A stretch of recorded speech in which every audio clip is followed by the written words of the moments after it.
Hello, everyone. Welcome to the SoCal A.I Talks podcast. I'm your host, Edgar, and along with my partner, Luis, talk to business owners and entrepreneurs about their fields of expertise. We'll also talk a little bit about AI and how that's playing a part in their world. Today, we are speaking with Erin Anderson, who is the owner and founder of, or CEO of Edom Arbor. Erin, thanks for joining us today. How are you? Great, thank you. Awesome.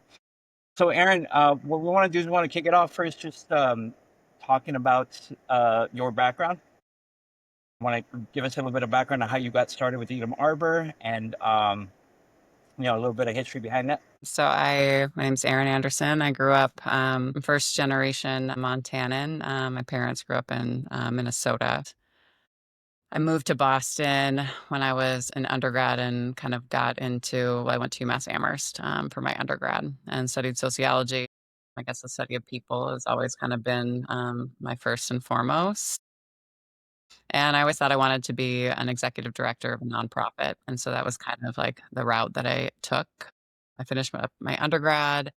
Um, I also did a focus on Black art or the Black arts movement in my undergrad. And then I moved back out to Montana to do with a couple spots in between, but did my master's in 2007, 2009 in intercultural youth and family development. Still thinking I was gonna go, like, along the route of, Peace Corps and stuff. My sister, got pregnant that year, so I stayed stateside. But still thinking I wanted to go into, like, nonprofit work, and so, I went into AmeriCorps and worked with a state national organization, called Rebuilding Together, that worked, like, with low-income homeowners, with restoration and repair. And then after that, I ended up going back out to Boston and I got connected with my friend who was starting like a local economic development company called Go Local. They were kind of a licensing program that was out of Austin, Texas. And so we were kind of looking at developing our own methodology for the Northeast. But like most nonprofits, it didn't work out. And because of various circumstances, the founder actually died. Like it was sad. Anyway, but from there, I got snatched up by a woman named Malia Lazu, who was the head of a nonprofit at the time called the Future Boston Alliance. And so started doing a lot of just organizing within community and within their model. So breaking down silos like within the city, Activate was a program where we focused on civic action, so late night transit, liquor licensing, and things like along those lines. And then I wanted to go. Malia pushed me to go and get certified to teach yoga. So I did that in 2017. While I was with Future Boston, there was an accelerator program, which the initial company I was thinking about doing was like a cold press baby food company. But there's a lot of, there's a lot of food and drink beverage, like, guidelines, and there was a lot of very expensive equipment involved, and it wasn't something that I saw myself, pursuing, and so I kind of flipped gears and wanted to start my own, like, yoga company. I was really inspired by my friend Marlene Boyette, who owns, like, Leela Yoga and Wellness, and so Edom Arbor's taken a lot of like morphs in the past couple of years or evolutions in terms of the work that we offer based on what it is that I do. But overall, looking at what does a healthy and well community look like? Looking at everything from nonprofits to our own physical bodies. I think a lot of my work within social justice and the yoga that I teach is, how do we erase the systems and the isms that live within us from our physical systems? And so that's a little bit of like this deeper work that I've been treading lightly in Montana. I feel like, Montana's kind of been a litmus test for it since COVID. I moved back out to Montana in 2000 and June 2020 and have been moving and trying to kind of test Edom Arbor as a concept and a model like since. So that's the summation of Yeah, that's an interesting journey because most people start like on the wellness side, or they were like an instructor or a yoga instructor, and then they start their business. You kind of went the opposite route where you were looking to work with nonprofits, and then wellness got in there. It's kind of interesting. So you mentioned trying this new type of wellness therapy. I guess I'll call it. You mentioned, I guess, trying to get into biases, is the way I interpreted it. What you said, like biases that we don't even know are there. Tell us a little bit more about that. And then you also mentioned the dark arts. I was very curious about that. I mentioned, what was the second part of that? I think you mentioned the dark arts, something like that. Arts, the Black Arts Black movement. arts, yeah. So I guess probably a best way to kind of start with that would be looking at the Black Arts movement. So my mentor in college, his name was Nelson Stevens, and he was like really prolific in being a part of kind of the mural movement that swept across like the United States. It started with a group that he was in called Afri Cobra back in like the 60s and 70s. It started in Chicago with the Wall of Respect. And then it kind of just moved from there based on who was in the group and who was, wanting to make classrooms of art outside of institutional spaces, so on walls. Um, so I took the history of the Black Arts movement with him in college, and we took a trip to Brooklyn at one point, and into the city just to see the Brooklyn Museum, go to the Schomburg. And that kind of was the space that sparked my relationship with him because I ended up being his secretary for 20 plus years. He passed away in July of 2022. And so he would say secretary, I would say personal assistant, but Yeah, but you lasted a long time, so it sounds like either way, it was a good relationship. it was a good relationship. And it taught me a lot about the Black community and Black arts movement and what it really meant in terms of, creating a spark of freedom and creativity across the United States. And so from that relationship, right, and another thing that I've kind of learned in all the places that I've lived is, I think especially within the study of sociology, that communities are still segregated and divided, to varying like degrees. Yeah, it's an income thing. It's income and race, right? Yeah. Like, and I've had people say to me, depending on the part of the country that you're living in, right? Like, I think the race aspect is it. What is his name? Zeb Matulski. He's a professor out of New York, and he had moved down to South at one point to go to college, and he grew up in Boston, and he said, the difference between the North and the South is like down South. It's like you can live next to us, but you can't make as much money as us. And up North, it's like you can make as much money as us, but you can't live with us. Right. And that's kind of stuck with me all across like the board in terms of how we continue to segregate based on both race and class. Yeah. And so getting more into like my own body work, I think that we are first guinea pig always. I was having a lot of like still like lingering pain like in my knees like during COVID, and I was doing a lot of yoga and I was resting a lot and eating well, and I just couldn't figure it out. And after George Floyd was murdered, I really sat down with myself and said, I've done all the readings. I, had a very diverse group of friends, and we have had hard, long conversations, but I was recognizing that there was still stuff that was like coming up like through my body in terms of pain. And I read the book by Resmaa Menakem called My Grandmother's Hands that focuses on processing and metabolizing racialized trauma. And so I started just coming to my mat and keeping things really general and being like, today I'm going to release some racism, sexism, classism, like from my body. And then I would do my flow, and slowly like my knee pain went away. Like, I think for me, that was kind of like one of the biggest like shifts in my life because I saw like what was happening when you apply like cognitive awareness and conscious awareness, right, together. And you apply it to your body. So I've just kind of moved with that. And I think that, more people that can be introduced, and I do it in my classes like by way of gratitude. So I start off with all my classes, doing big general gratitudes, but also gratitude for Indigenous people of the land that we are seated upon, and gratitude for Black and Brown people as the original creators and sustainers of the practice. And I think that to rest in a space of gratitude is to move you into a space of joy. And most people out here in Montana are white, and in yoga studios are white. And so it's this interesting, like I said, kind of like litmus tests to see like how people's like bodies like respond to things, because at the end, we just want everybody to heal. But I really highly recommend that book, My Grandmother's Hands by Resmaa Menakem. It's very behavioral focused, and it's like, read this really hard shit and then do this like exercise afterwards, and don't read ahead. And this isn't like a beach read, this isn't a fun time read. Yeah, sounds intense. And it's intense. Yeah, so it sounds like.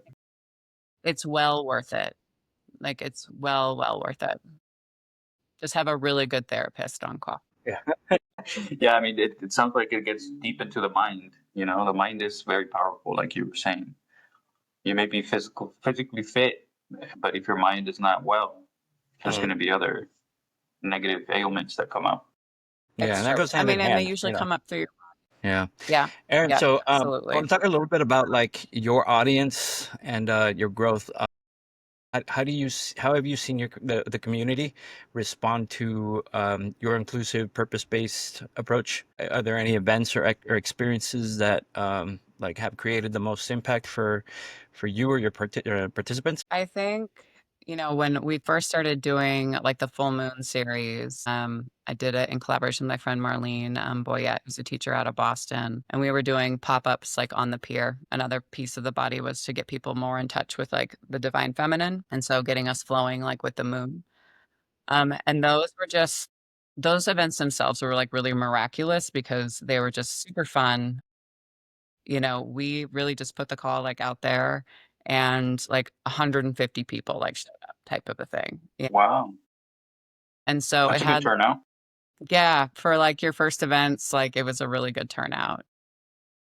And I think we saw the impact like in those moments to be like people were actually like being called to this, like it was something that was kind of novelty because we were doing it late at night, and we're doing it outside and on the pier and all of the things. But, um, I still think that there was something deeper behind it. And then, here, I think the majority of like my yoga based audience, because I taught for a few years in Boston and then COVID happened, right? And I went online, and the majority of my network was very Boston based. And so when I moved out to Montana, I really started teaching within studio spaces more so. And, the population out here is, primarily majority white. I would say Missoula is different. I spent some time down in Billings too. Billings, I had a lot more female followers. Out here in Missoula, there's more of like a mix between like men and women. And I would say like age range is probably anywhere from like my youngest student is probably around like 19, possibly. Oldest student within the mix is like 72, so a broad age range of folks. And so right now it's been a little bit like more, sorry, my dog is up from his nap. Oh A man, I little was gonna guess. like centralized here in Montana, but hoping for that to kind of shift. I still have a big like network out east, but I haven't been able to like teach with them like in person. They've only got Now, like online. all your sessions are like remote. Do you pick an area? Have you ever had your own yoga studio? Because I'm looking at your website and like you've done some on lakes, on a rooftop. I see some on a yacht club. These look really, really, really cool. That one is like a tubing company, which are really rad. So Montana, we have a big river that runs through the middle of town, like two big rivers. And so they like shuttle you up and you get dropped in and with your That tube looks and, really cool. Yeah. and very, So it sounds like all of your sessions are on location somewhere to kind of almost connect with nature. yeah, like right now, that's kind of like where we're at is still kind of give that people that vibe of like outside and urban, but connect people to wellness. We're working on like a retreat series that's water, women, and wellness. I don't own a studio right now. I think it's something that's, in my sights for future, but right now, like I truly believe like, yes, if you build it, they will come. And I also believe that, I mean, organizing 101 is outreach, right? You have to go out and meet people where they're at.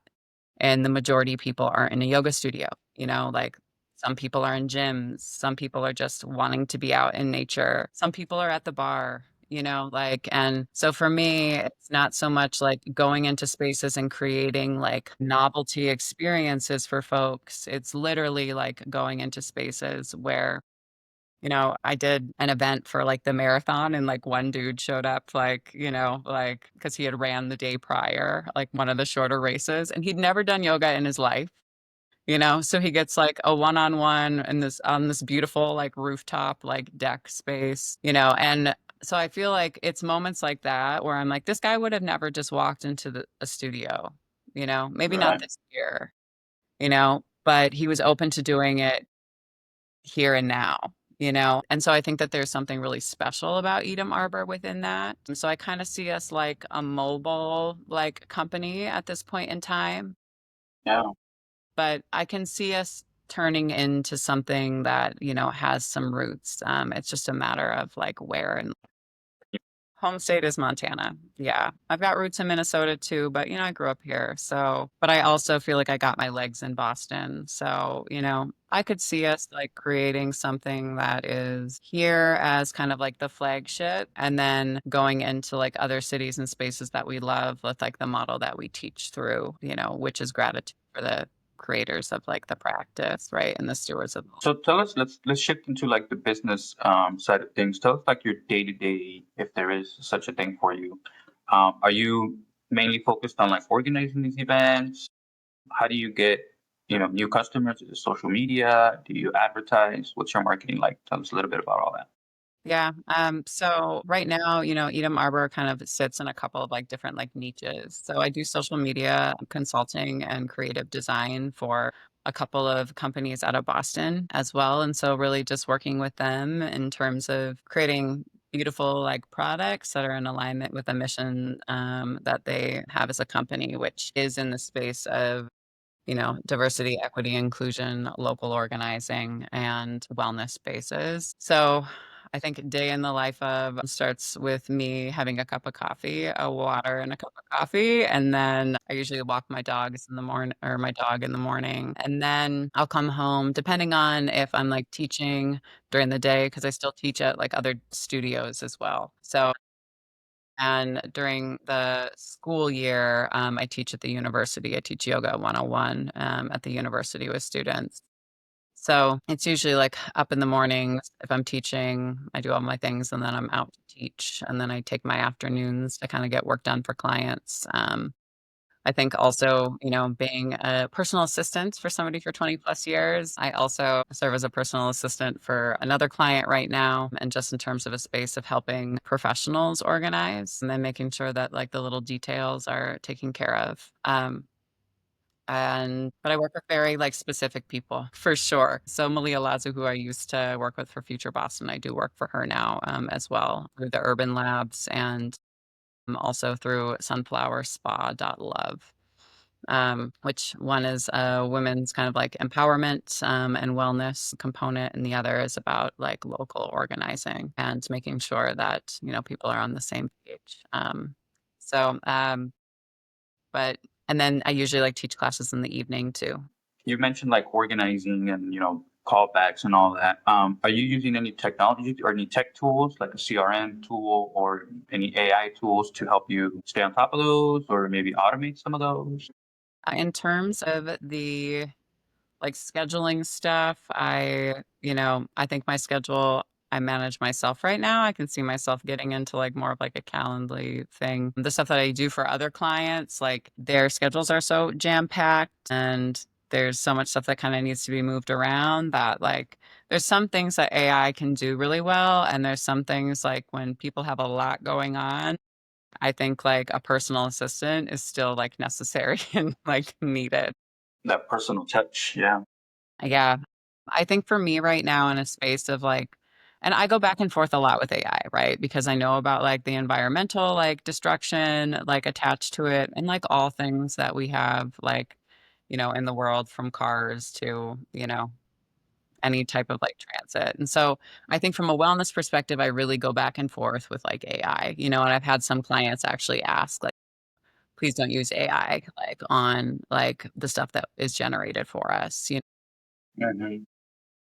From an efficiency perspective, I feel like just for, because I can sit and rack my brain over an email, for hours some days. How am I gonna like perfect this email? How am I gonna approach this client? How am I gonna reach out to them? And so there's certain things for AI that are just so easy where I'm like, please create an email, to Gina and say, hey, Gina, like X, Y, and Z, like we really love it to have it by this date. And then they just generate something out for me quickly. Like like for me at this point, being a one person shop and really trying to get my like business to a space of the tipping point, like my time is everything. So that's really helpful to me, or I'll create like a flyer for an event and I'll throw it into like AI and say, please generate, a social media caption and some text around this to Yeah. use Headline and all that. newsletter. Yeah. Like that type of stuff it is so, so helpful between speaking, and that's the thing too, like I am one to speak and talk to AI, to send it off rather than like painstakingly typing it all out. So it's stuff like that I find it very, very helpful for. Yeah, I think it's definitely got its place. Yeah, it's definitely got its place, right? I do too. A lot of people want to maintain that personal touch in what they do, right? But I think it has its place when it comes to organization, marketing, and things like that. So, with that said, as far as your outreach aside, you mentioned in the past that aside from being and meeting people where they're at, how do you uh, work your outreach? So, how do you market Edom Arbor? And do you see AI as something being useful for you to be able to market? I still believe that like the best marketing is word of mouth, right? Especially like organizing from like a local level here right now. I think from a larger, if I'm going to go outside of the region that I'm in, then I think AI is super valuable, right? But a lot of like the marketing that I still do here is like, go through and find like the contacts, the gatekeepers of the community that I should be talking to, that I should be having lunch with, that I can talk to about like events that are upcoming, X, Y, and Z.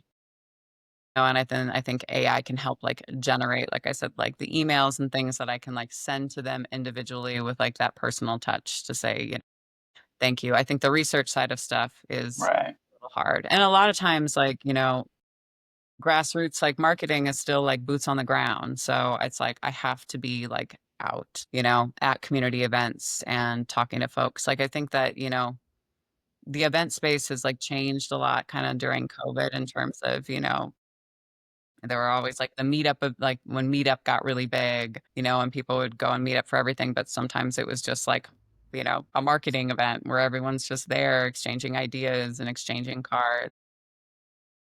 But I think definitely like the reach that it has like on a national and a global scale, and like the best practices, I feel like I know a lot in like the field that I'm in, and at the same time, like there's a lot of things that I'd like to branch out into, um, at that, I actually don't know a lot about, and I also think that AI is a good space to say, these would be the right types of people, that you should talk to in terms of how you grow your business. Like, I think that's another like thing in terms of like legal questions and stuff like that. Like, who would be the best, what would be the best type of financial advisor? And, I think that those are kind of the pieces of like business development too that are left out. So I think using AI, to ask some of those general questions that maybe you haven't like thought to ask or you're just asking now, and it can direct you into the right place and space. Like I think that that's really great as well.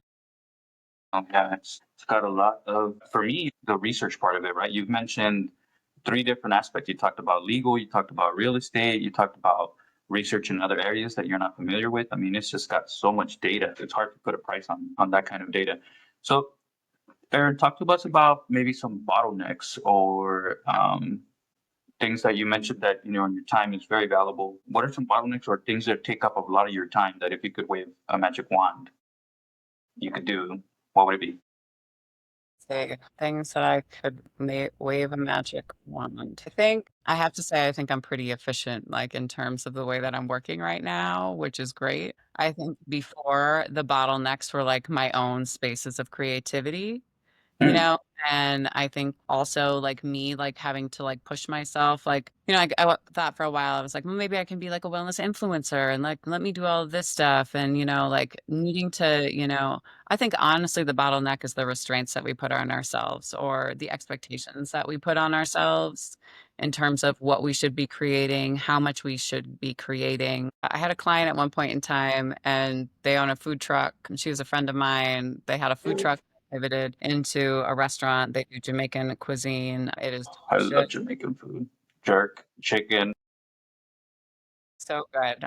But they're fresh food generation and they're in Dorchester, Mass. And when I was doing social media for them, they were like, listen, Erin, we are not so much because I had some clients that were like, we got to put something out every day. We got to make sure that we're posting once or twice every day. And this other client who was she's got just like the Jamaican philosophy on life. And she's like, we're not putting anything out until we have something to say and until the quality of it is at the par that I would like it to be. So I've tried to like adopt that into my own spaces for like creativity in terms of like, okay, this is what I need to do X, Y, and Z. I think right now,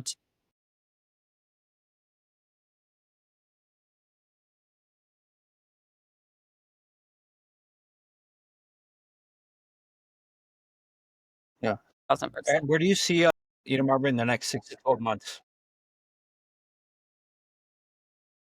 Edom Arbor in the next 6 to 12 months. I think we're going to be doing a lot more retreats and kind of tapping more into the workplace wellness dynamics of things.